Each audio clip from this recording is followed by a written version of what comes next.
mwema. Anasema katika Yeremia 29 mstari wake wa 11, for I know the plan I have for you, declare the Lord, plan to prosper you and not to harm you, plan to give you hope and future. Yeye Bwana analo kusudi jema katika maisha yako, kusudi la kukufanya ukanawiri, kusudi la kukuinua, kusudi la mapenzi yake. Haleluya. Na kwa hivyo nataka kunena na mtu ambaye anaweza kuwa amekata tamaa ya maisha, amesema siendelei kuishi tena, anasema anaona kana kwamba amekuwa bure, anaona kana kwamba amekuwa shida kwa familia yake, kwa familia yao. Leo ni wewe na nena na wewe jioni hii ya leo ya kuwa una maana. Bwana anakupenda, ana kusudi jema, ana mpango mwema na maisha yako. Haleluya.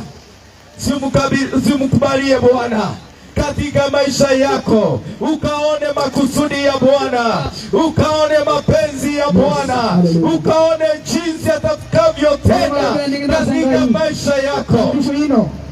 Haleluya. Haleluya. Mungu anakupenda, ako na kusudi, ako na mpango ya wewe kuwepo na hata kuwa hai siku ya leo. Kuwa hai sio bahati. Vijana wanakufa, watoto wanakufa, wazee wanakufa. Kwa hivyo hakuna kiwango cha mtu asiyekufa. Ukiingia katika mochari, utapata watu wa kila umri wamelala pale. Kwa hivyo sio kawaida pia kuwa hai. Haleluya. Lakini ni mpango wa Mungu. Hebu jiulize kwa nini amekuweka hai hadi siku ya leo.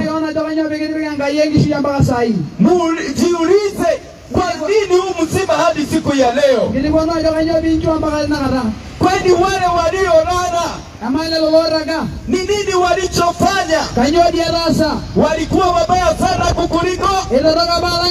Hapana. Walikuwa wazuri sana kukuliko? Hapana.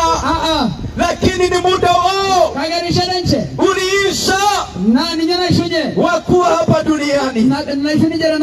Lakini ni muda wao uliisha wakuwa hapa duniani.